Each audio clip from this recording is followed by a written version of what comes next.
I know what that face. Here's the thing, Scott, and I know you know this answer, but That's the Ronnie 98 face. When your face is that sunk, and we already know you have that much muscle, even if you're down in quote size, you're just going to look bigger. Hey everybody, welcome to It's Just Bodybuilding episode 107. Of course, my co-host Dusty Hanshaw and our producer Scott McNally. And on today's show, we've got some off-topic stuff, and we're going to break down the Olympia and give our useless opinions.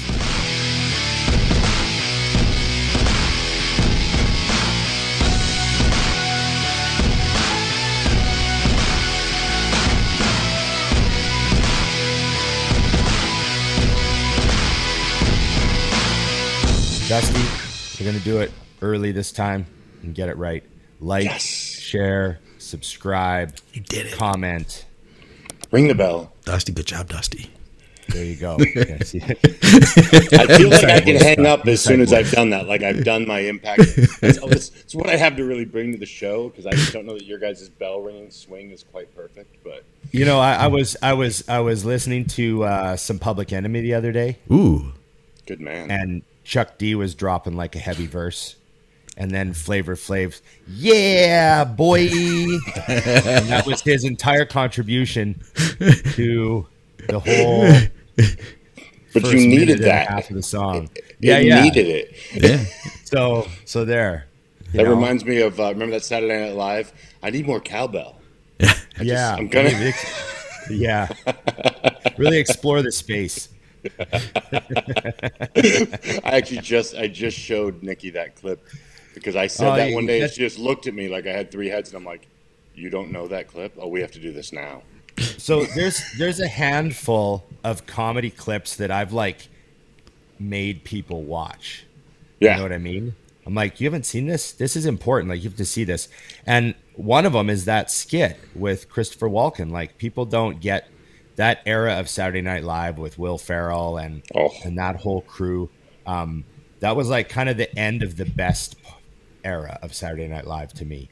And then Christopher Walken is just such a badass actor that he's hilarious in that skit. And that's one of the ones that, and Will Ferrell's belly hanging out of the shirt was key. It's every little thing. And then if you watch it multiple times, you have to watch each separate person for the entire thing to see how they're doing. Because it's difficult for them to keep it together. And Chris Kattan, if you go back and watch it, Chris Kattan can't. Like, he's turning his head, and he's like fucking, like, he's losing it. Yeah, he's losing it. He can't. He's not going to make it. He doesn't make it. He doesn't make it through the skit. Yeah. So that's a great one. And you know what another one is that I've sat many people down and shown them is the Dave Chappelle, Rick James, like, episode. Charlie Absolutely. Murphy stories, and they kind of break it into like three main sections. You know, you got to watch the whole thing. So that episode of Chappelle Show is like, that's like a little like cultural bomb that you have to you have to see. So everyone look that up for sure. What's going on with you, Dusty? I have to ask.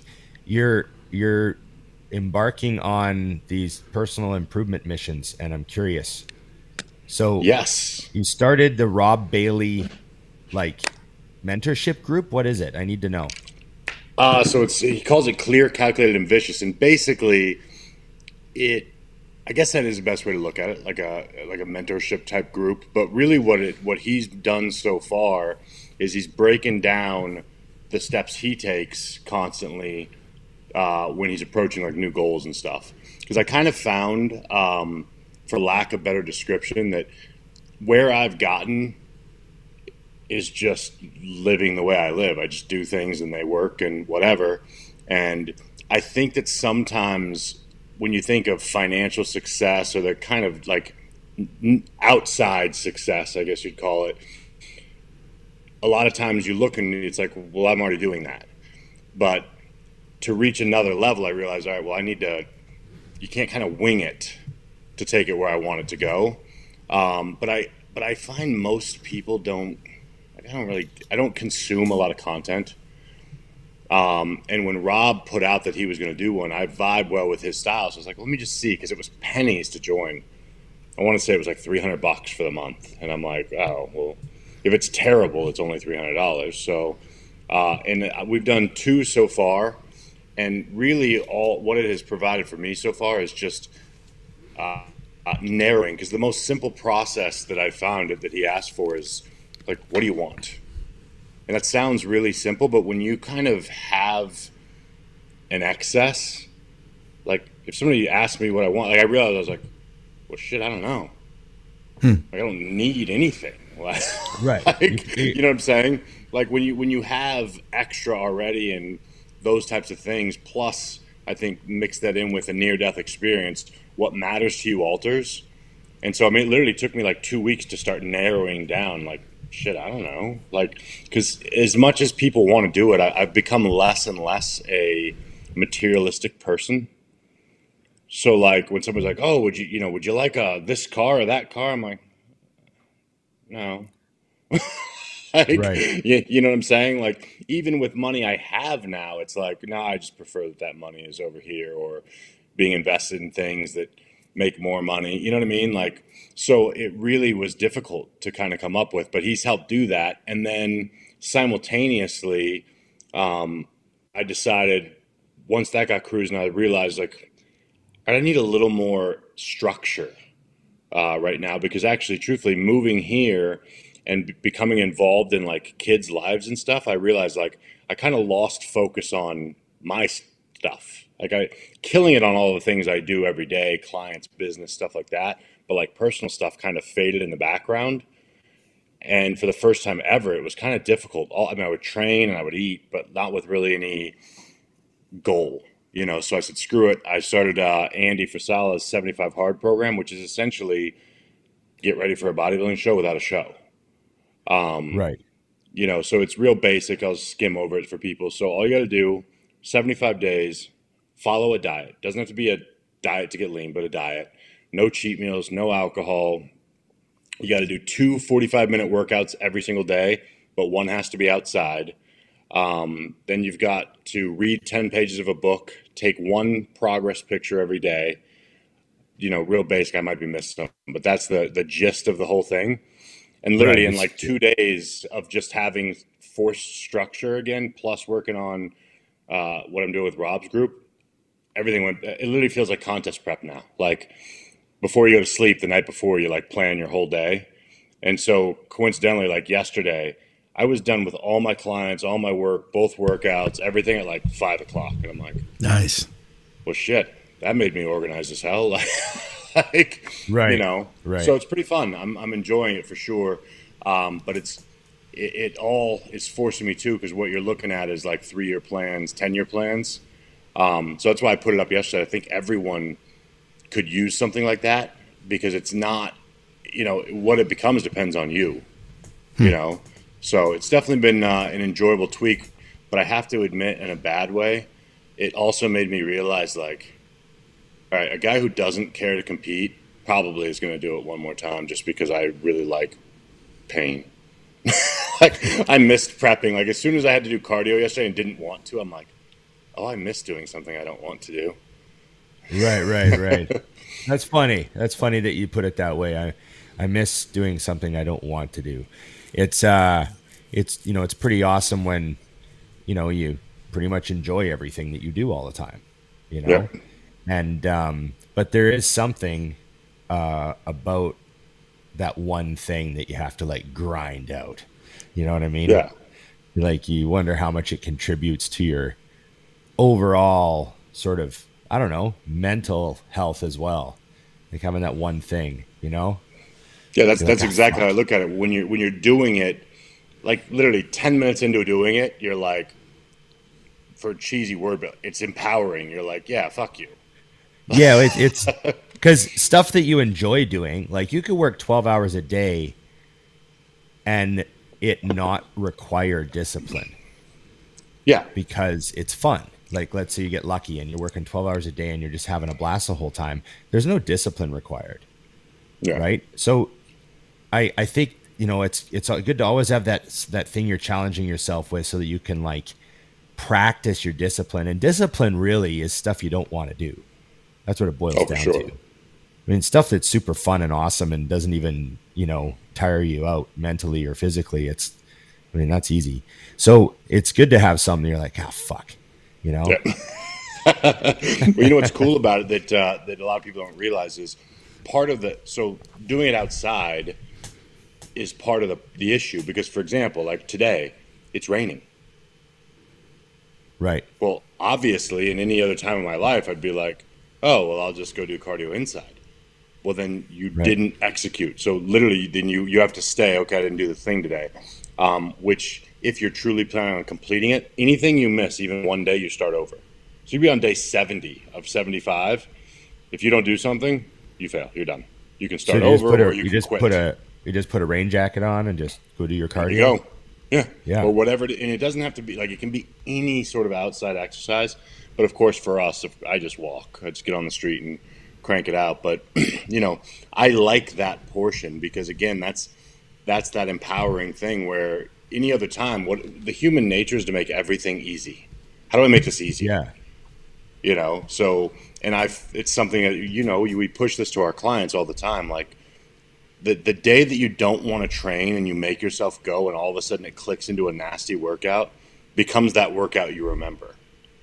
And, you know, that's something that Cormier taught me a long time ago when I was traveling a ton. He's like, anyone can train at home, but what do you do after an expo? Yeah, yeah. You know, and you know how that is. I mean, we've had many of those workouts where it's like we just look at the gym and figure out what's available. It's like, all right, let's kick the shit out of ourselves with this. And we've been on our feet for 12 hours today, you know? Yeah.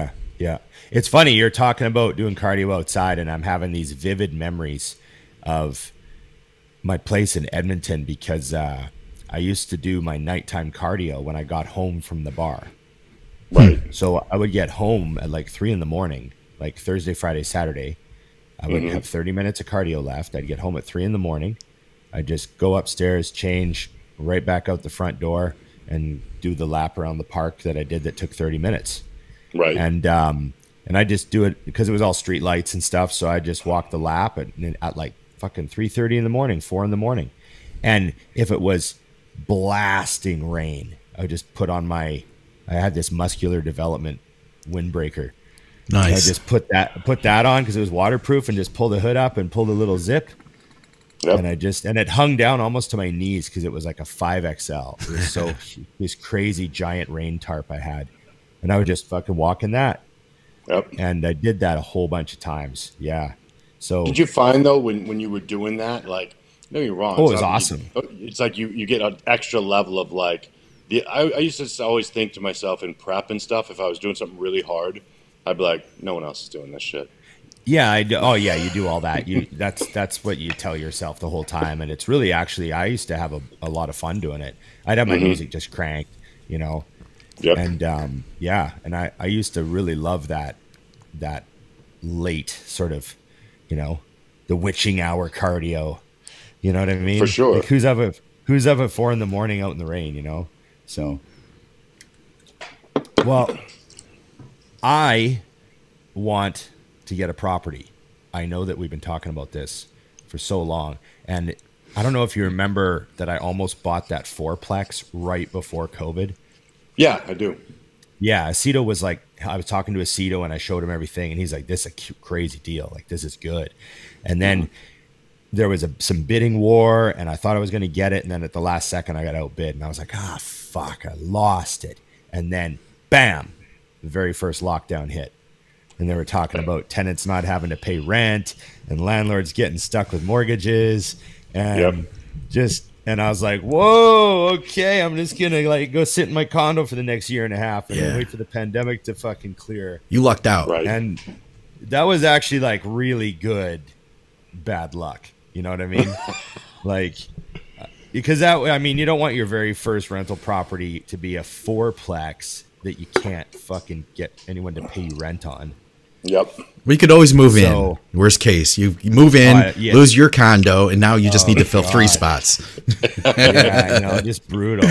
So yeah. So, you know, now I'm like, shit, let's do this again. Let's get something going again, you know? So that's what I want to do. So does Rob talk about like specific, like how specific does it get? Like, I mean, the deciding what you want. So I take that to mean like, do you want to own real estate, or do you want to have multiple businesses? Yeah, but then you have to take it really, really narrow, like down to exact. So to give you an idea, like I want 2 Airbnbs.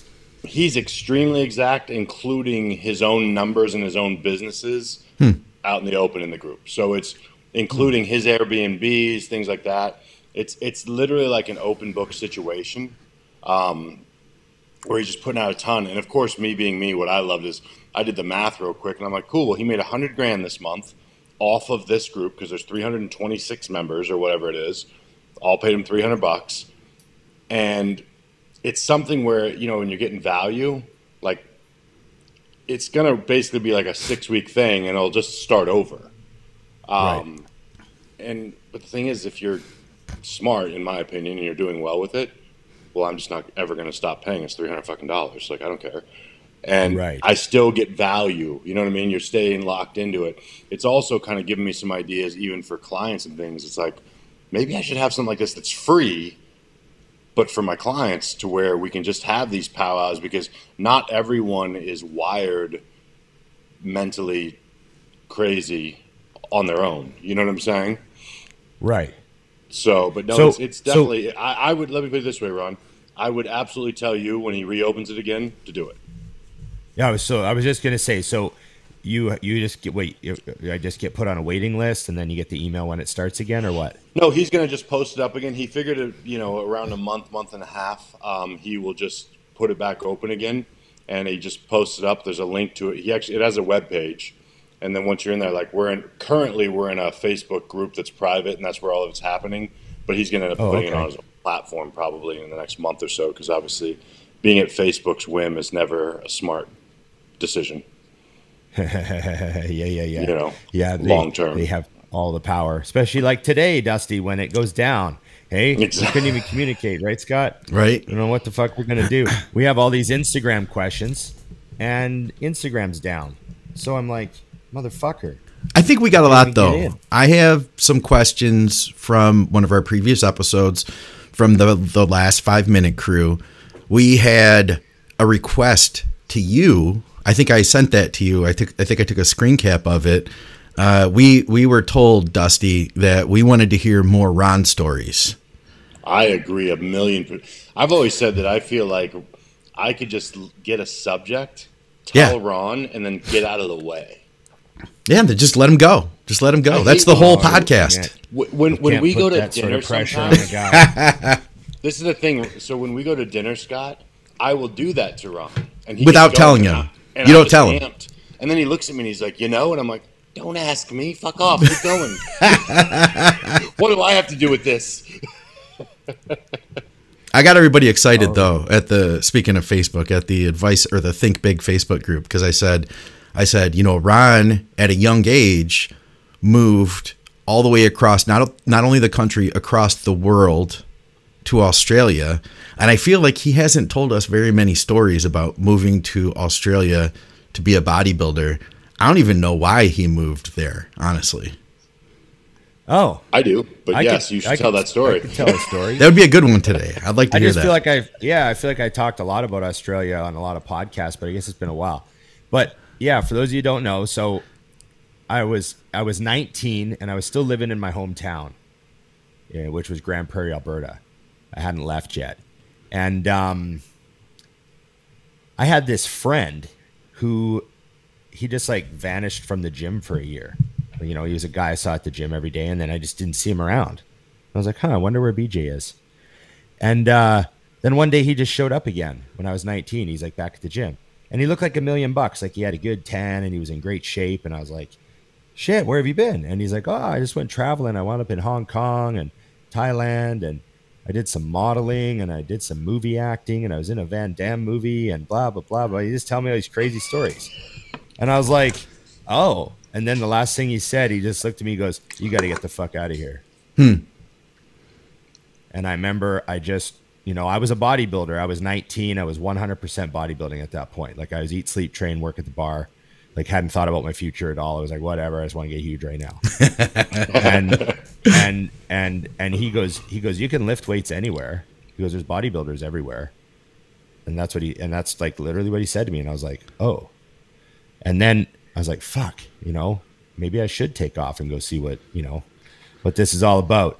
And I remember I grew up on National Geographic. So my parents had like a wall of National Geographic. If you remember, like that yellow wall, because there's so many issues in National Geographic that the whole bookshelf is yellow, right? From floor to ceiling, 500 issues, I bet, like whatever. It was like decades of National Geographic.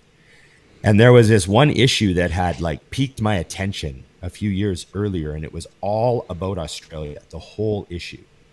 It was like the Australian issue of National Geographic, and they had like all these crazy, beautiful pictures in it, and I just looked awesome. And I remember thinking like, fuck, I should get like, and it talked about the work visa program with other Commonwealth countries. And I was like, oh, well, that means Canada.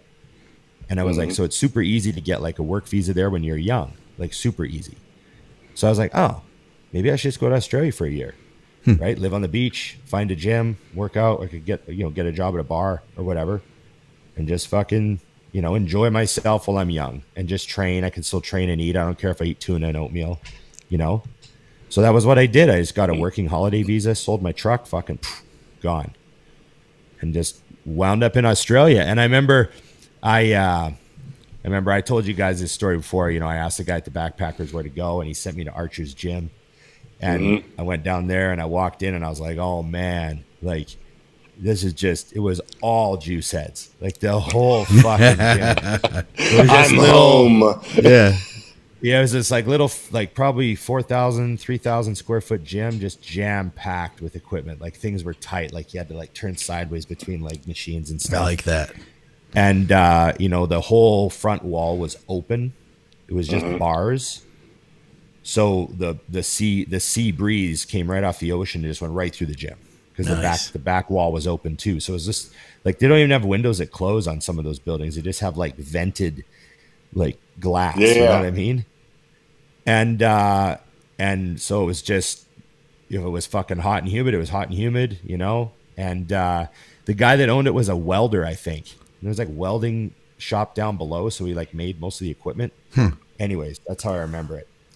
But yeah, I just made a bunch of friends there and fucking, got a job, started training with like a national champion and a guy that had won the Australians a couple times, and just fucking worked at the club and met some fun people and smoked a lot of weed and came home about 20 pounds heavier, I think I came home.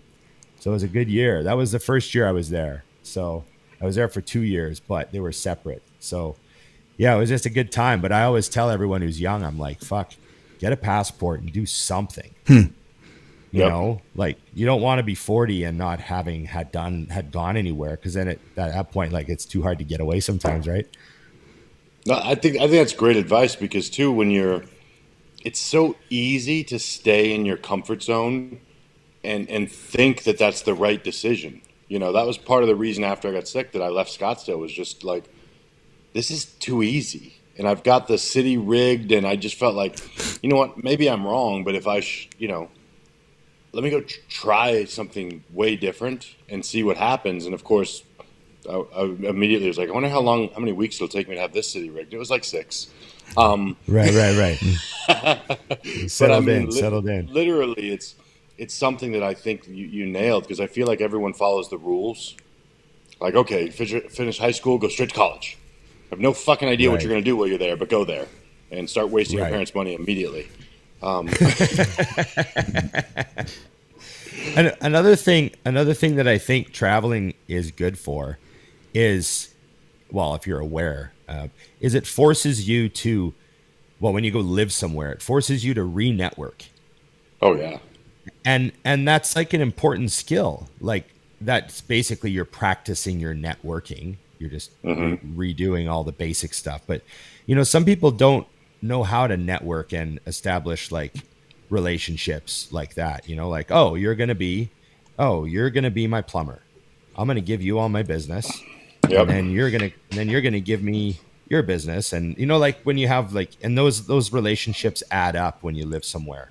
Yeah. And they really make life fucking easier when you can have some of those relationships, you know, like, you know, just think of like every girl has a hairdresser, and like the hairdresser takes emergency calls for them.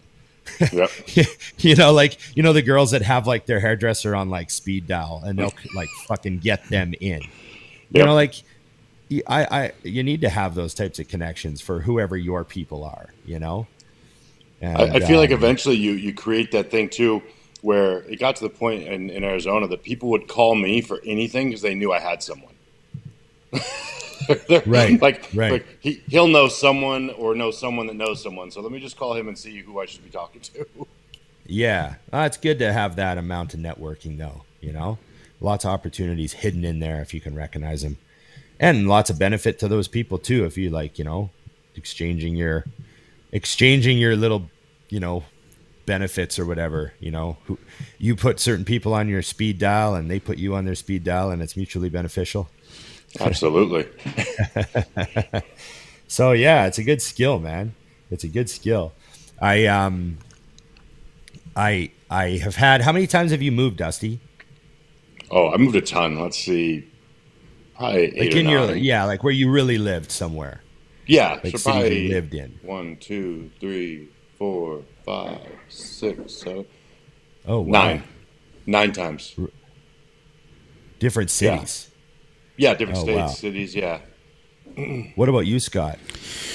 Let's see. 1, 2, 3. I lived in Mexico for a little while with work. That was fun. 4. Just 5. Well, it depends. I moved a few places around Detroit too. So if you counted those, it'd be like 8. But I'd say 5 distinct places. Mm-hmm. Mexico being one, which that was the strangest because I didn't. How long were you there for? I was there for about, I think, six-ish months, and I was there for work. Yeah, and it was cool. It was cool, man, because it was such a different world, and I didn't really speak very good Spanish either. So you're kind of your ability to communicate with people when you like, I could learn how to say like, you know, where's the bathroom or how do I get to the coffee shop, but to say like, you know, this makes me feel happy, to be able to communicate stuff like that. You know, you can't communicate that more, you know, the deeper stuff. So it was interesting. Right, yeah. Where were you in Mexico? It was a little town called San Miguel de Allende, and it was like 3 hours from Mexico City in the mountains. So it was like central Mexico. Like I think there's like the 3 Mexicos, I'd call it. I'd say the border towns. And that's like a whole world of its own, you know, all the politics, everything. And like that kind of exists because of us, you know, because of the U.S. And then there's the tourist areas. And that's like, you know, just everything relies on tourism on the beach and it's beautiful and all that. And then there's the real Mexico where it's like farmers and stuff like that. It was so different. There at the place where I lived, Jack Kerouac had lived when he wrote the book On the Road. He lived there. And there was a little bar in town called La Cucaracha, the cockroach bar. And that's where he hung out. And that was the first place and only place I have seen, because the farmers would come in on the weekends and they would drink. And there was no like closing. Like they would drink until the sun came up. And weekend for them started on Wednesday. So they would drink from like Wednesday through Sunday, Wednesday night through Sunday night. And then they would go back off in their horses and donkeys and stuff like that out back into the country for a few days and work. But that was the only place I'd seen the move where you pick the guy up and throw him over the bar into the bottles. Like there was a fight there every night and it would roll down. It was a skinny, narrow bar and the fight would roll down. You just get up against the wall and right out the front door into the street. That's so awesome. Oh man. It was a fun time. It was a fun time. Was it ever dangerous? Like cartel dangerous? Like was there any of that vibe in the air? So this was before things got really bad. This would have been like 2003-ish, something like that. Yeah, 2003. So it was before things got really dark. Because I used to go, when I lived in New Mexico, I used to go to Juarez, which is like the murder capital of the world now. But I used to go there and take pictures and hang out and go to the bars as like by myself and just like kind of get the vibe of the place and all that. And it was dangerous then, but like I wouldn't do that now. But then I would say I worried more about the police than anything else, because the cops would write fake tickets and harass, especially white people. They would mess with you. So, but I didn't really have too many issues. And where I lived, there was a population of expatriates that lived there too. So there were like, you know, former Americans and English speaking people. But it was definitely like real Mexico though. That like I'd seen things there that like just were so different, like so like the way people are raised, like bullfighting, you know, like I like bullfighting. I can't imagine like they really fight the bull and then they kill it and it's a gruesome death, but the people all get to eat that night. Like everybody from the village gets to eat that meat. And so it's a celebration. So, but like, so when I saw that, I was like, yeah, I don't feel like I'm in the right place to judge that, because I wasn't raised here, you know what I mean? But I could see like PETA and stuff being all like, this is an outrage. And so, yeah. Because it's not like they just kill the bull. They like fight it for like, and I know, it gets, I know. Yeah, that's cool. Living in another country is like, you know, it's hard to explain. You know, there's always there's always stuff that's so the same, and there's stuff that's like completely different, you know? That's the way I feel right now living in Canada. There's a lot of things that are the same, but man, you guys are also very different too. You know what's funny? When I went to Australia, the first thing that I thought was weird was that in, I think, the majority of the houses, the toilet wasn't necessarily in the bathroom. Huh? Like there'd be a door and you'd open it and there's a toilet in there. And then the bathroom with the shower and everything was like a different room. Huh. And that was like common in a bunch of the houses that I lived in. And like might have been older houses or whatever.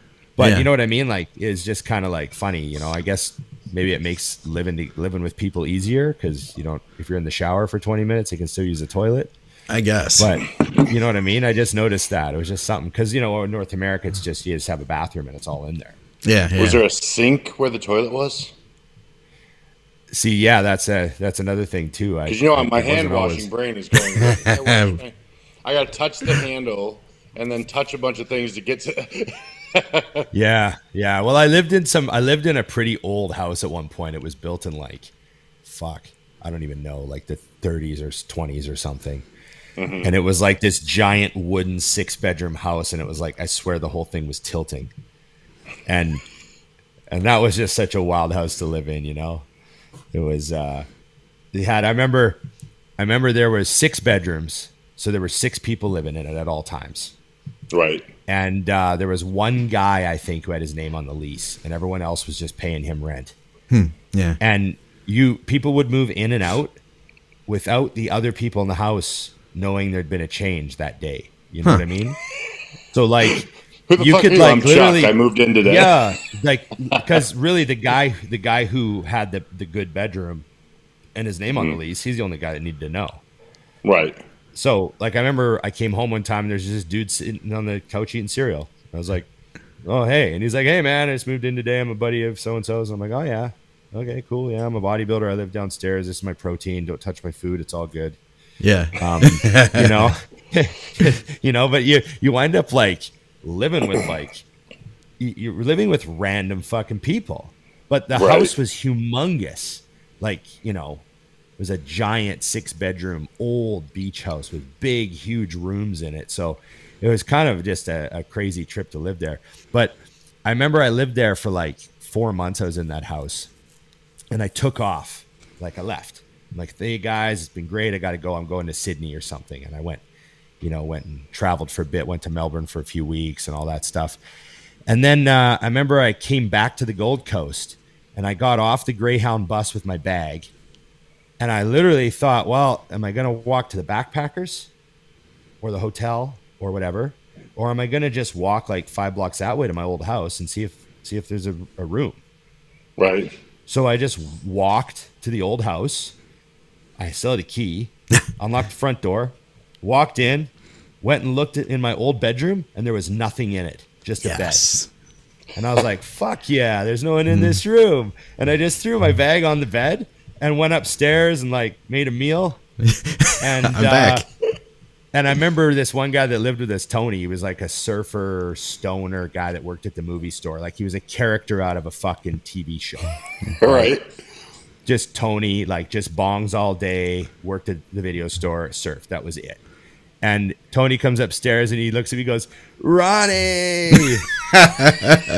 He's like, are you back? And I go, well, is anyone living in my room? And he goes, no. And I'm like, well, I guess I'm back then. And like, he wasn't even the guy that ran the house, you know?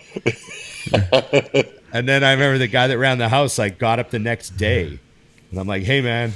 And he's like, oh, fuck. And I just gave him money for the week or whatever. He's like, Yeah. cool. And I was back in the house. So then I had to like introduce myself to everyone because like over half the house had changed. So it was just a really cool place. And there was a lot of, interesting, you got to learn to like, just, you can't let stuff bother you when you live with fucking strangers. Yeah, I could imagine.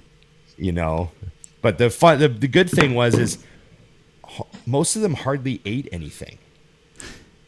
Right. Like, the kitchen wasn't really a problem. I remember thinking many times, like I'd be in the kitchen cooking, I'd be like, I can't believe that this is easy.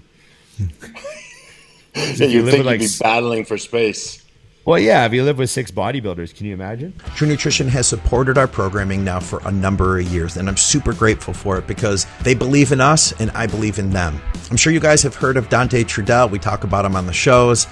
He had a vision of offering high-quality, third-party tested supplements at a fair price. They have a ton of different protein powders, just about every type you could think of, literally thousands of flavor combinations. Hit me up if you're interested in suggestions. They offer health supplements. I use their collagen and their fish oil, and of course, they offer performance supplements. You can get bulk EAA powder or beta-alanine. You can also get finished products like the Mountain Dog Perry MD Intra-Workout. If you shop with True Nutrition and you use our code THINK, you'll get some additional savings, you'll get high-quality supplements, and you will support our programming. You can also help to support the shows through Patreon. I appreciate everybody who's made a contribution. You guys are helping to keep me pumping these podcasts out. I have links to everything in the description. Check them out. Let me know what you think, and let's get back to the program. Hey, can I ask you guys a bodybuilding question? Yes. Ron? Yes. Can anybody beat Big Ramy? Based on his face? No. Yeah. What was that, Dusty? I said based on the way his face looks? No. Yeah. Based on the way his face looks, no. That's what I thought when I saw that picture the other day. I was like, Jesus Christ. I know what that face. Here's the thing, Scott, and I know you know this answer, but that's the Ronnie 98 face. When your face is that sunk, and we already know you have that much muscle, even if you're down in quote size, you're just going to look bigger. Yeah, because it's so tight and so saran wrapped, and which is great. I hope that that's what happens because I would love for this to be a statement show. Just because Ramy's in that position that I don't think any Mr. Olympia has ever been in before, where even though he nailed it last year, we've never seen him nail it more than that. So the assumption is, well, what if he doesn't nail it this time? And it looks like they've just taken it to another place. So we'll see. Yeah, Ramy it's weird to be like Mr. Olympia and there's clear room to improve. Huh. Right. You know what I mean? And the conditioning, I mean, I saw the face and I remember thinking that's Ronnie in 98, you know? Yep. He had just like the crazy face that year.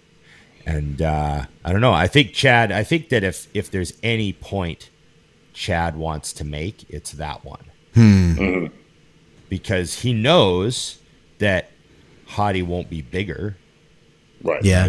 Right. And he knows no one's going to be bigger. So it's the same thing. Like, just make sure no one is harder. Like, if no one's bigger and no one's harder, then, it is what it is. It'd be over with. Yeah. So, and also too, Ramy, Jesus, I mean, with that stature too. I mean, what is he, 5'11"? Yeah. Good God. With that much muscle?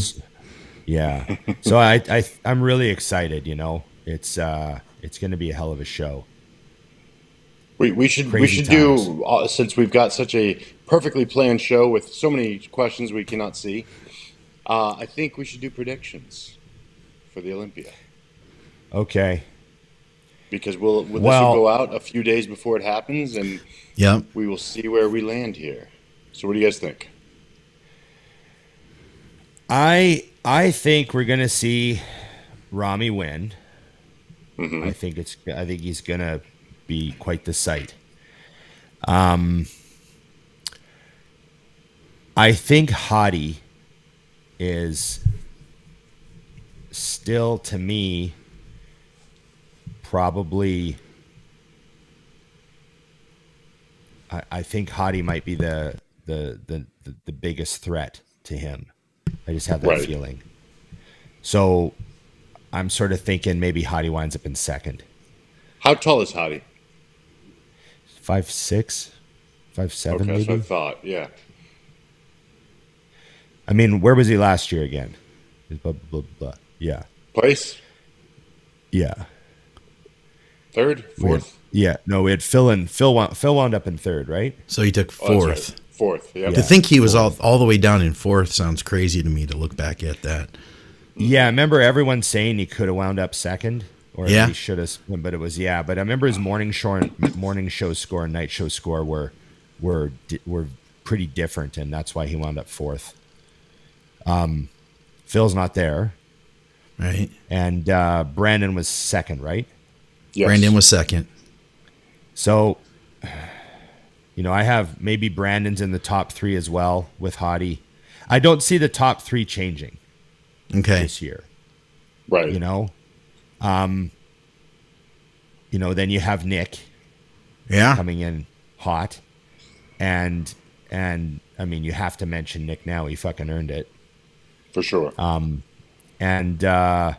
mean, Nick beat everyone else that's coming pretty much, and then you have. I'm gonna throw my dark horse wild card in there, and just say that. I'm going to say that James gets a call out for first call out. James, first call out. I'd like to see that. I'm just gonna go out there, and this is obviously based on my extreme expertise of Instagram photos, with 0 in-person viewing. Yes, and I'm going to say Ramy. I'm going to say Ramy, Hottie, Brandon. Fuck. Nick and Hollingshead. That'd be my top 5. That's a good top 5. Now, Bonac won't be making it again. Is that the case? I don't know what's going on with Bonac. I heard both. Okay. So I just I don't know. I don't know what to say. I mean, he could be right up there for that, 4th, 5th, Yeah. I mean, you got to give him his due. Yeah, that's why. But I wasn't sure if he was in, so I assume possibly not, because it's only a week difference, and he wasn't able to make it for one. So I don't know how. I remember at the time he said. I remember at the time he said he would be, but I mean, I haven't heard anything since. I don't know. Instagram's down today, buddy. I can't even check. Yeah. Well, what about you, Scott? What's your? Because don't worry, we're gonna get to the 212 as well, because I know that's where we'll have a lot more different opinions, possibly. I feel like I liked Ron's take on it. It's so hard to say, but because we haven't seen Nick up against some of these guys. We haven't seen James up against these guys. We haven't seen James this year at all. No, I know. Right. He's my dark horse. Yeah, he's my dark horse too. We did something the other night with Nate Spear and Andrew Barry, and we all called James as the dark horse. So I don't know if he's a dark horse if we all expect him, but I think he is. I think he is still. I could see him right up there though. From what and I didn't see this picture of Ramy, but that you guys are talking about of his face. But my thought is that if he is on, he's going to be impossible to beat. I could see. I mean, Brandon's the only guy up there besides Ramy who's won an Olympia. I feel like that there's definitely some merit to that. I think that's going to be respected, in the lineup by the judges. So I could definitely see him in top 3. I'll be interested to see the way a hottie looks against, say, a Nick Walker. To me, that'll be an interesting matchup. See, what does Hottie look like next to Nick? How do those guys compare? How does James potentially compare to those guys as well? I think that, if we were to say that Ramy is first, man, things get really messy from there. Really messy. This is, I think, a really exciting Olympia. And it's not just like who's going to win, but it's that, like, there are so many good guys that, like, I want to see all of them do well. You know what I mean? Well, there's so many you haven't seen next to each other. Whereas before, if you were talking 5 years ago, the top 5 of the Olympia, we've seen everyone next to each other. Yeah. So, you could, like, you always knew, like, well, one of the top 5 is definitely Dexter. Done. Yeah. You know what I mean? Like, that was how it was for a while. Whereas now, you can look and say, well, Brandon could either get 2nd or 6th. Yeah. You know what I'm saying? Like, you just, you don't know where guys will land. So, because I'm curious too, because I will say that going into the Arnold, I said, well, we'll see how Nick looks standing next to that level, because the New York Pro, although had some good guys, wasn't what the Arnold was. And when he came in and dusted the Arnold, it's very hard for me to say we'll see how he'll stand up. I'm kind of like, well, we'll see how he'll stand out. Yeah. Like, yeah. Because I really did feel like it was open and shut at the Arnold, just blatantly. So I agree with you, Scott. I think that Hottie and him next to each other, because they have the same stature. It's why I asked how tall he was. That'll be a pretty wild comparison. And I think the crowd will love to see what that is as well. So I don't disagree with your top 5 at all, Ron. Like, I would love to say I did, but it's like anything else would be like, if I said, well, I could switch this guy and that guy, you'd be like, yeah, so could I.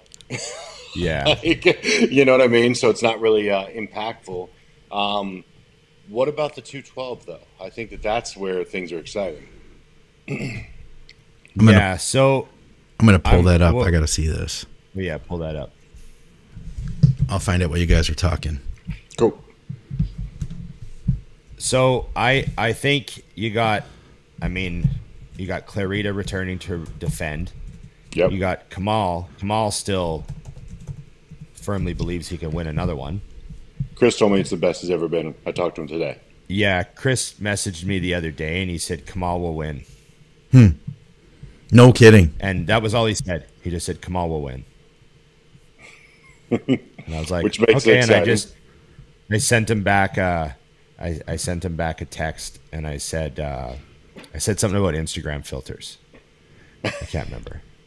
And then he just laughed. But he didn't even, you know how Chris typos a lot?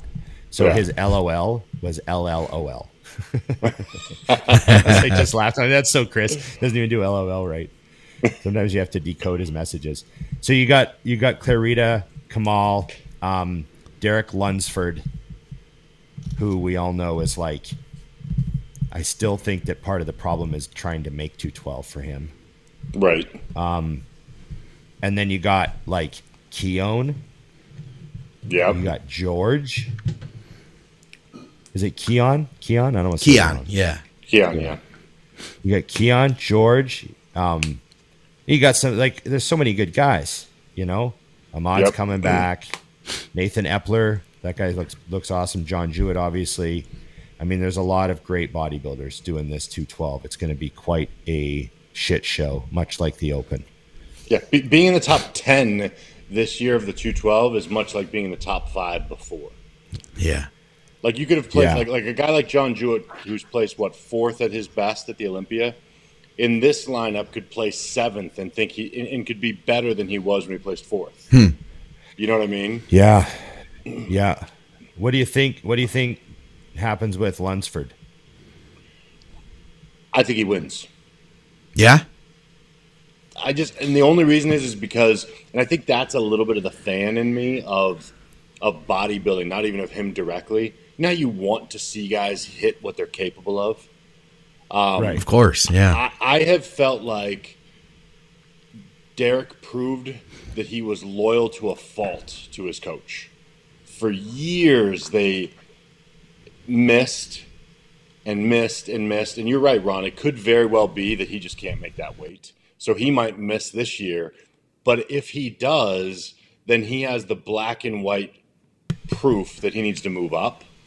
Yeah. And the only way to know if it is just making the weight, in my opinion, was to let someone else take a crack at it.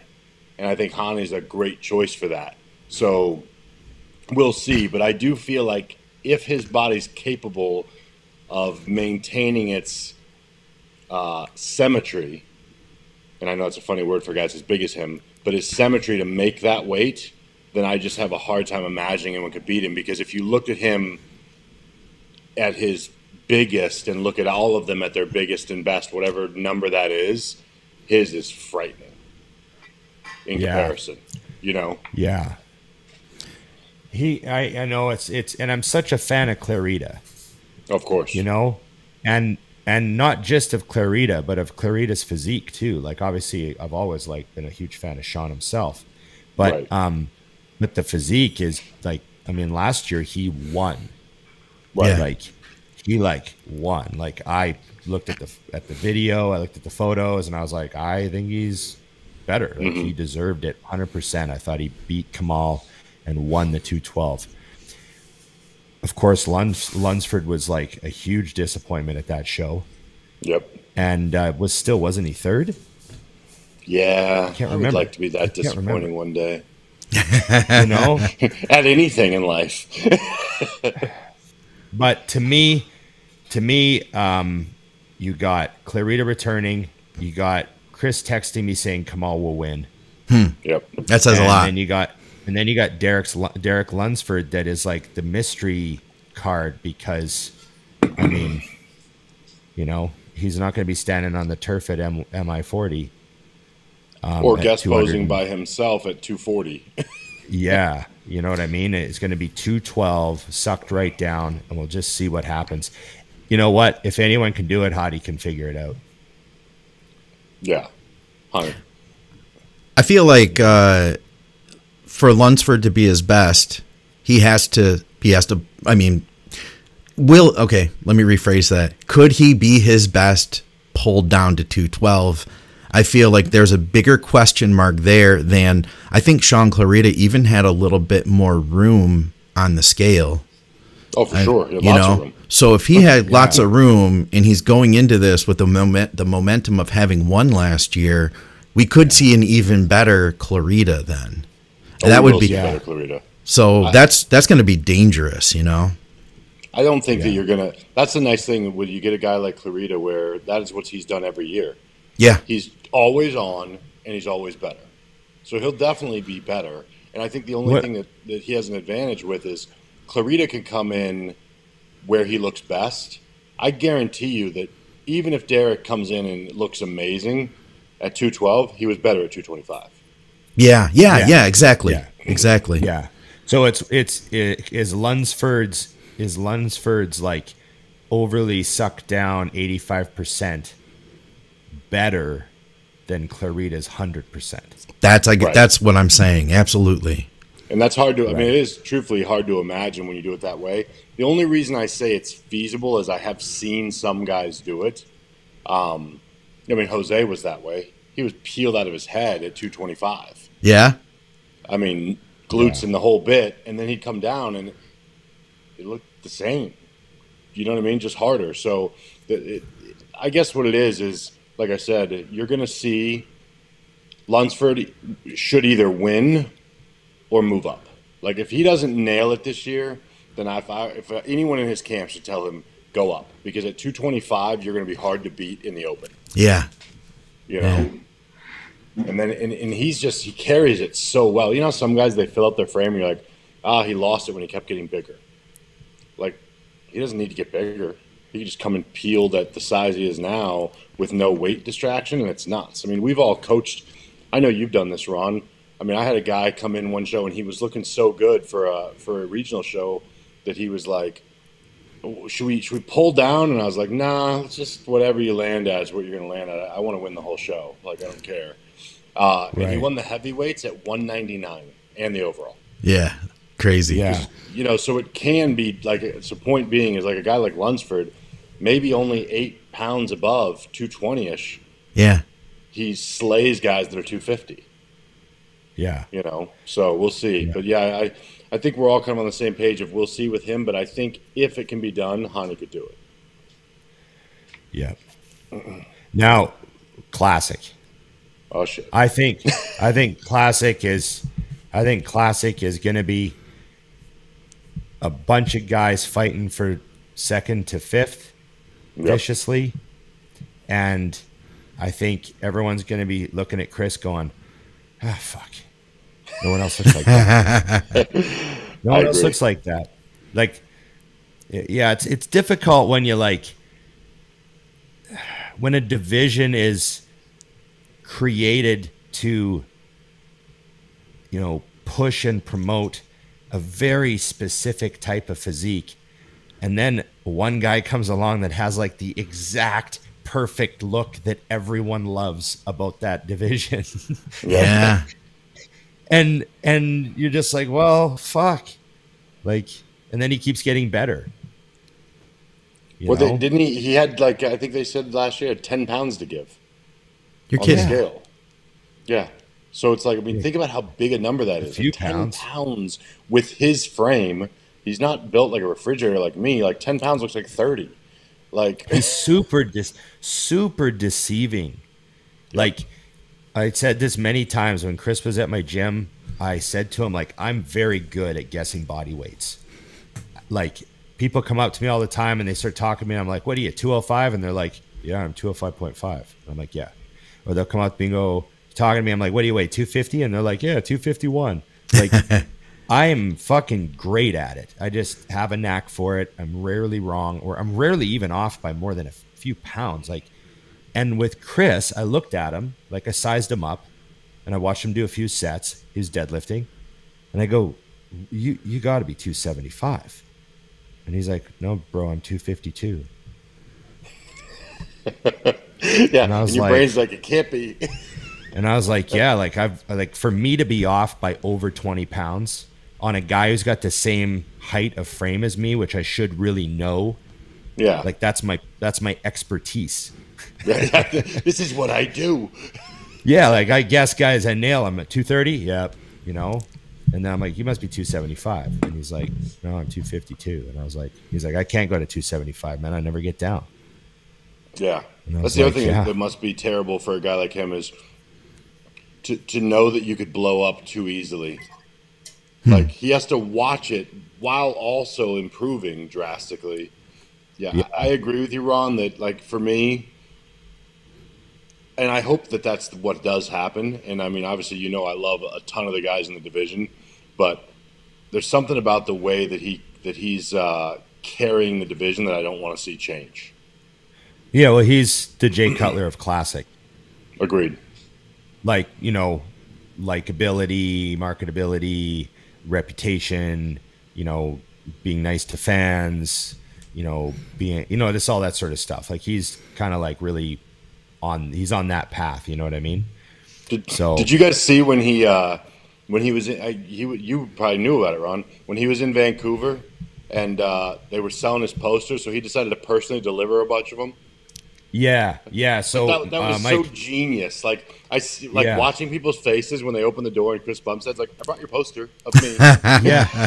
And then he goes into their kitchen and meets their mom. And you're kidding me. I didn't see that. Yeah. That's amazing. And Braden actually bought 2 of his prints for his home gym, and he's got one up on each side of his like sign for like the home gym. You know, he's nice. Up on the wall mounted, and they look great up there. But he just bought them off Calvin, right? Like, he just paid for them and like was just waiting for them to get delivered. And then Chris brought them to the gym the day he left and like signed them for Braden. Oh, that's cool. Stuff. So we just stood in the office at the gym and signed them and stuff. So it was really cool. Yeah. So he did that little personal touch for everybody out west here. That's nice. So that was such a genius move. And I just, like, literally, it made me even further fan. It's like, because you don't have to do that, and no one expects it. And when you do, it's just like, well, shit. Like, yeah, you know, Chris for president. I mean, Prime Minister, fine. Prime Minister. What's he like training in the gym? Because you obviously got to see him a bunch training at your place. Yeah, Chris trains hard, man. I mean, I trained with him. He trained with us. We did a chest workout together. He fucking straight sets to failure with 4 reps. Okay. He trains trained the same as us. Like, I was like, hey, this is how we train. Does that sound good? He's like, yep. He's like, okay. I trained with Ian. He sounds like the same stuff. Cool. Yeah. And, his form is immaculate and perfect. He doesn't do anything that's not perfect. Like, you know what I mean? You could tell he's strong as hell too. Strong as hell. Yeah.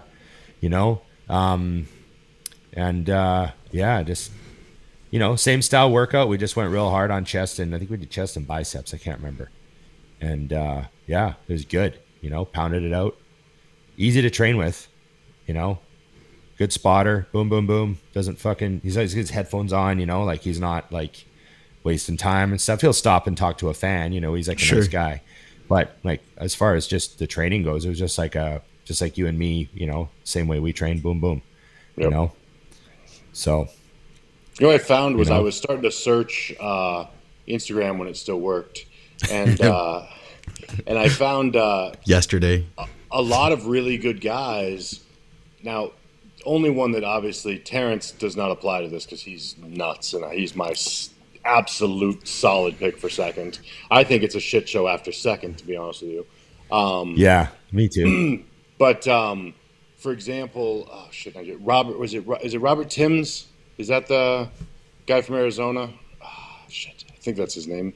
Timms. Yeah, I know who you're talking about. Yeah. So anyways, he looks nuts, right? And I was like, my brain immediately was like, ooh, this could be interesting.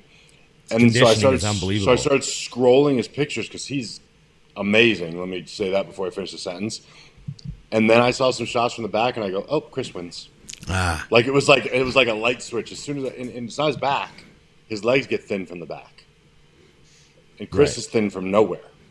Yeah, Yeah. So it's one of those things where because when you're looking, and even a seasoned bodybuilder watches, strengths catch your eye, and you're like, uh-oh. Like, I wonder what they're going to look like next to each other.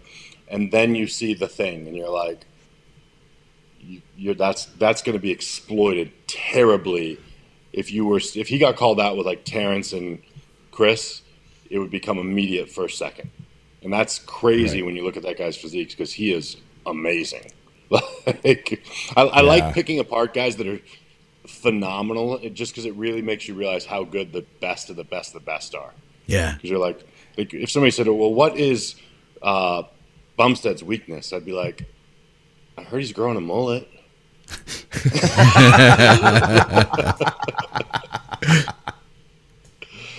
Like, that's all I got. That's all I got. Yeah.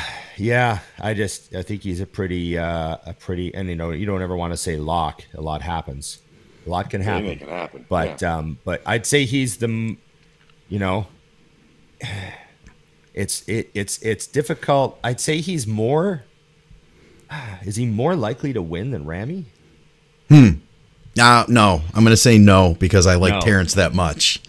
Right. Terrence is my guy, and I think that you're never a fighting chance. Yeah, you're never going to beat Chris at Chris's game. Like, you can't out Bumstead. But if your game happens to be the game of the day and he's the one that could get it. Terrence has been improving Terrence's game, for the past couple of years. And I know he had a lot of room left to grow too. So I could see him doing really well. I was a little bit concerned with that Arnold lighting because he looked so dark. And you could see, like, Yeah, the pictures. He's way better in the pictures than on the live stream. Even that, though, notice that. It's still like some guys can be really, really dark, and I think it can take away. So I am a little concerned that there's those little tiny bells and whistles that he has. I hope that they still show through, at the Olympia, because those are going to be the things that could push him toward that win. And I don't, I would love to see it happen. I think it would be really tough. I think that Chris is so self-actualized, if that makes sense. He is like the best Chris that he can be. I'm sure that, I don't know if Terrence is quite the best Terrence he can be yet. I think he's well on his way to it, and I think he's close to it. So because of that, I still could see Chris winning. But I would love to see like a real rough rumble with those two. This reminds me of my favorite Dexter Jackson quote ever. And I believe it was 2008 when he said it, which was before he won the Olympia, right? But there's some training videos on YouTube, and I remember he's got his elbows wrapped because he was having these elbow problems going up to that show, and he's training. And the quote he says is, he goes, "I've made a career on catching people when they're off." I remember that. He goes, "And this Olympia is no different. There ain't no runaways. This ain't the Ronnie Coleman days." Wow. and then he turned around and caught Jay Cutler off. And then he caught Jay. Yeah. He caught Jay. So, you just, quote. Yeah, that's my favorite one from Dexter. So, plus I don't know if the year's right, but I think it is. I think it is too. You know what you have to admit too, Scott, is Terrence did the Bumstead back improvement that Bumstead did the year before. Like, when they put up that picture side by side, I was like, yeah, that was incredible. Can do that.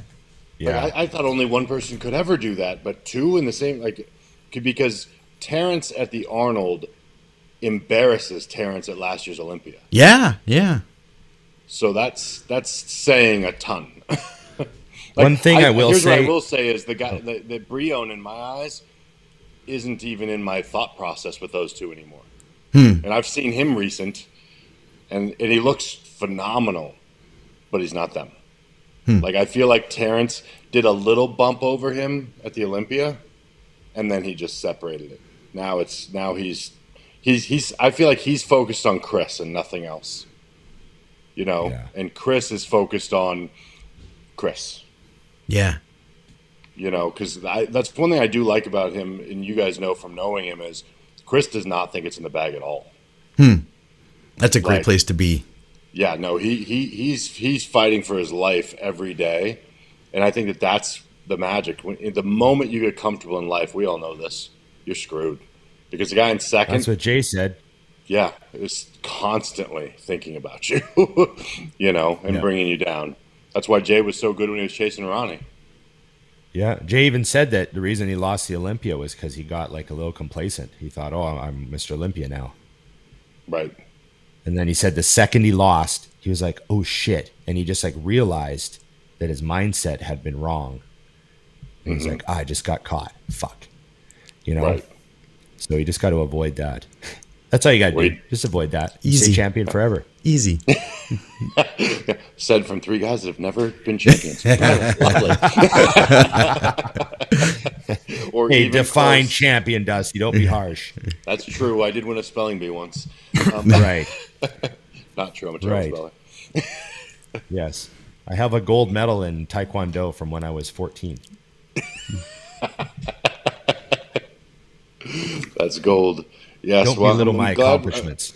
I love that we all have the pretty similar views. This is the first Olympia that I've been excited for in a while, and I'm not going. And it's, I don't know how many hours away, but not far.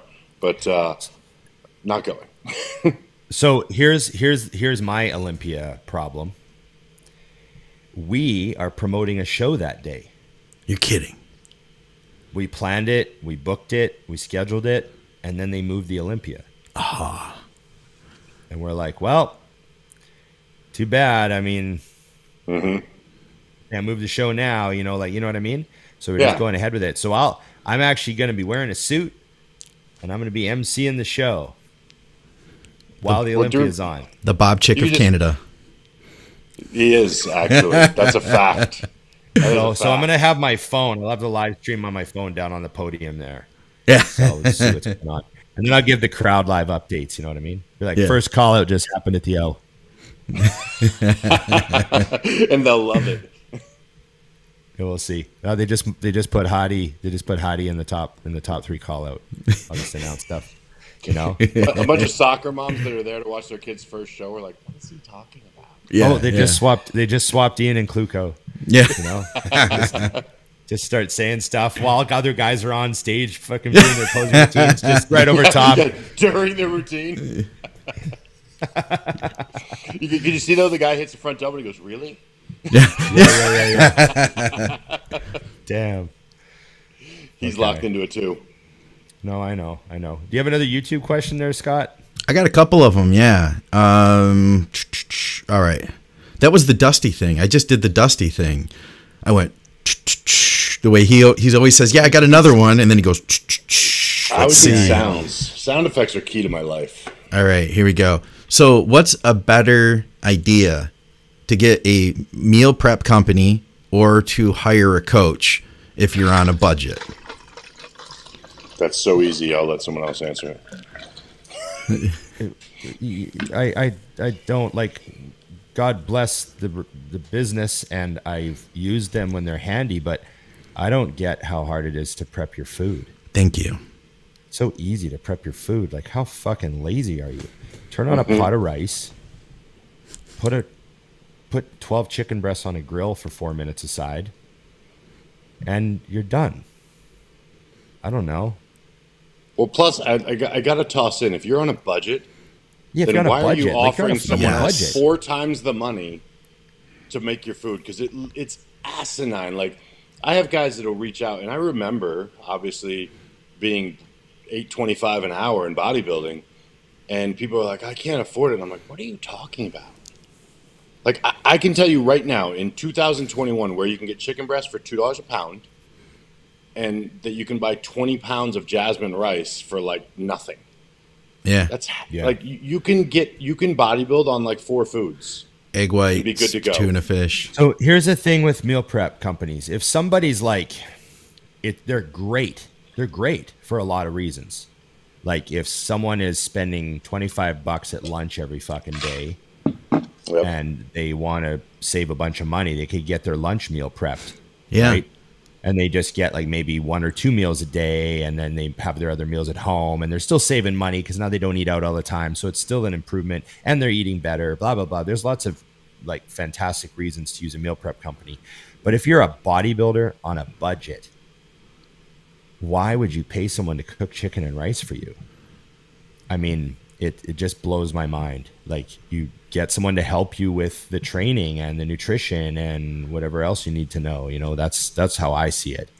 I mean, you know, put 2 cups of rice in a bowl and dump 2 cans of tuna in it, heat it up in the microwave, yeah, hot sauce on it, boom. It's not hard. Plus, you got to remember that the amount of food you're probably eating isn't in line with what most meal prep companies do anyways. Yeah, like, so meal prep doesn't make I sense basically for everyone. Need 2 preps. Well, to give you guys an idea, there's a place locally here that does like chicken and rice, steak and rice, and I like going there because some days I like the way they make it, right? But for me to get rice and carne asada, that's enough carne for my numbers, is $28 for one. Right, because they're not doing a 4-ounce serving of chicken with, you know. Yeah. So it's like I'm swapping out chicken, I'm adding steak, then I need 3 orders of the steak to get to 12 ounces. And it's like, so when someone says they think about hiring a meal prep company, because Evian used to meal prep, and it was the same way. Now, the cool thing was, unlike the other question mark with meal prep companies, is you could take your food out and weigh it, and it would be dead nuts on every time. We had ordered before when I was out of town from meal prep companies, and I'm psychotic and I know what 6 ounces looks like, you know. So I'd order 10 ounces of chicken, I'd look at it and go, that's 6. And I would weigh it because I'm nuts, and I'm like, yep, 6. Now I'm paying asinine money, and I'm still well short of what I'm supposed to be. My big thing when I was, always bodybuilding, but I don't trust anybody else touching my food. Because if Chris told me 3 grams of rice, I did not eat 302 grams of rice. Yeah, I ate 300 exactly. Yeah. Yeah. So, Yeah. and trust me, if I'm meal prepping 200 meals for people, 302 is good enough. Right. 310 is good enough. So is 290. Like, Yeah. we're good. Moving on. Yeah. It doesn't logistically make sense for someone who's really bodybuilding to get 5 meals a day at $20 a meal. Yeah. And that's Let's what it would see. break out to be to eat the way that we eat. It would probably be at least $15, $20 a meal. So, Yeah. You got any more, Scott? I got a couple more here. These are all from our last 5-minute crew. If you guys want to post anything on the show, feel free over at YouTube. And if we have the time, we'll tackle them. So this is from Bryce Wilson. And he says, question for the next week. Have you guys ever had to deal with exertion headaches? Got a bad headache after a brutal strip set on the hack. Didn't think much of it till it came back within my first set of presses the following day. I've heard of people getting this. I haven't gotten it personally. Maybe once. I've had what I think he's talking about. It's a debilitating, like brutal headache in the back of your head. And it just like stops you. And it shuts you down. Like you're done. Yeah. You're not doing a set. You're not bending over to tie your shoes. You're sitting there just like waiting for this to pass. You're not fucking, it's like brutal. I remember the first time I had one, I thought I was having, like, I didn't know if that was like a brain aneurysm or something. Yeah. I was like, oh my God, what the fuck is this? And I remember the first time I got one, I was doing hacks and I was pushing my head against the pad too hard. Mm-hmm. And I felt it build in my neck and then it just shot up into my head. And I was fucking done. I remember it was like an hour before I was like, oh, like, okay. And then I thought, fuck, I wonder what that was. And I was all freaked out. And I thought it had to do with pushing my head. So I was like, okay, that must have just been a freak thing. And then I remember I was doing chest right after that. And I was doing incline. And I had like, I'm doing 4 reps and I must have been pushing my head against the pad and it came back. And I was like, oh, fuck. So I remember I went and saw a doctor and he was like, oh, just don't do that. Thanks, Doc. He took my blood pressure and he was like, oh, you seem okay. And he's like, just don't do that. And I was like, oh, that seemed pretty scary for just don't do that. Yeah. And then over the years, like occasionally, like very far between, like many years between, but occasionally I will get one. Mm-hmm. But I'm smart enough now to recognize that initial feeling at the base of my neck. And if I'm ever doing anything and I feel that, I just fucking terminate what I'm doing and just relax my body. And it like, and I've managed to dodge it a few times. Yeah. And I think the last time I got one, I was squatting with like a barbell. Mm-hmm. And I got one at the end of my set. And I was so pissed off because I remember thinking like, oh, I think I'm getting one of those headaches. No, I got another rep. And I did another rep, and then it spiked on me, and I was fucking fuck. And I was so mad. But yeah, I remember I think it's just like a neck tension, base of the skull, something to do with that. Right. Yeah, it's fine. I'm glad that you said that because I used to think that it had something to do with breathing, but what you're saying makes more sense because I could imagine the angle of your neck probably makes sense. Like, so that's I've never had one, but I've seen clients get them. And I remember thinking, I don't see anything, other than I see them straining. So I'm like, it's got to be oxygen. But that makes sense because I wouldn't be able to see them forcing their head back unless they physically looked up. So, maybe I was holding my breath too, right? I've also never realized that people have them pop back the very next day like that. Like that would scare me even more because it feels like it's not gone. Yeah. If I do it the very next day on something that's not a hack score. It's always a hack that I have seen it on, by the way, which I find interesting. So many people, that's the thing. They're like, I was doing a hack score. I'm like, of course you were. My favorite piece. Yeah. I've made the mistake of gritting my teeth training. That's a bad one because you'll end up ruining your teeth that way. So I tried the mouth guard, but I felt really dumb, wearing the mouth guard at the gym. And I just try to not clinch, but I want to clinch teeth Right. sometimes on really hard reps. I remember I had that's to go interesting. through a phase when I was like, when they first hit, and I had like a few of them. I went through a phase where I was like, okay, I'm going to train legs, and I'm going to try not to tense every fucking muscle in my body for the entire set of whatever I'm doing. Yeah. Because, you know, Right. even on the leg extension, like I'd be pulling my ass into the seat. My traps would be like maximum tension, and I'd be fucking doing my like just pull hard enough that your ass doesn't move. Yeah. You know, Right. and not like try to pull my ass through the seat like I'm shrugging 5 plates.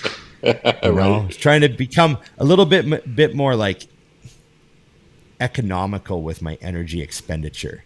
Yeah. You know what's terrible, Ron, is my arms are short as shit. And so there were parts in my career when I was doing really heavy extensions. I can't really reach very well for the handle. So I used to strap in so that I could have a loose hold, but it wouldn't give. I could just imagine people like, look at this fucking idiot strapping into a leg press or a leg extension. You don't need Yeah, those yeah, for yeah. that. You don't need those. Moron, the bench ain't gonna move. I've got one more real easy one here for you, Ron, and I'm doing this because I'm trying to also promote West Coast Iron. We do get this all the time. We get people asking, where can we purchase the hat, Ron? The West Coast Iron. Oh, Yes, the West Coast Iron. They can Instagram me. They can DM me on Instagram. I've mailed out a little bit of stuff. I got a few more people I got to get back to right away as soon as Instagram fucking works again. And I'll be mailing out some more stuff this week. But if they want, they can send me an Instagram DM. Cool. And we're hoping to get the online store up. There's been a few changes to what we wanted to do with the online store, so that's just got delayed a bit, but it is coming. But they can just DM me for now. I'll mail it out. Okay. I got That's to mail all I into had, Dusty, man. but he's got to send me his new address. You see, when you said that, I thought, I was like, shit, I never sent around that. I had a full conversation about that, and I hung up and forgot immediately. Yeah, It's a for skill sure. of mine. Nice, man. Well, that was solid. goes- I like the time to knock down the Olympia for us there. Yeah, I'm very excited. It's gonna be weird not going 2 years in a row. It's gonna be nice to get back to it. Yeah. You know. Yeah. You just did So- didn't you just do a Meet on a Mission, by the way? Look at me. I'm not letting you hang up. Oh yeah. So we got back on the road. Nice. Season 7. We're just gonna say season 6 was only 2 episodes long. And we're just going to go straight to season 7. We thought, do we do season 6, episode 3? And there'd be like an 18-month break. And we thought, we'll just, my body weight won't make sense. The continuity be off. Yeah, this can't be You know? real. Yeah, you know what I mean? So we did season 7, episode 1. A good friend of mine, Justin, has a great gym in Regina, Saskatchewan called Brick House. And he also has kind of the number 1 gasp store in Canada. He's got like the Gas Better Bodies store. He's had that for a long, long time. So he's got one in the gym. So it's like a Gas Better Bodies store, a full supplement store. And then he's got a gym just packed full of Arsenal and Prime. And it's pretty private gym, like you have to go there and it's like card lock and you have to like meet up with them to buy membership and all that. So it's a good little spot. And so we thought, well, it'd be great to get back on the road. Probably going to stay in Canada for a few episodes just to see how things are going. Yeah. And although, you know what? It's funny. A buddy of mine from my gym came in the other day. He's in a metal band. And I go, hey, where have you been? And he goes, oh, we were just on tour. Huh.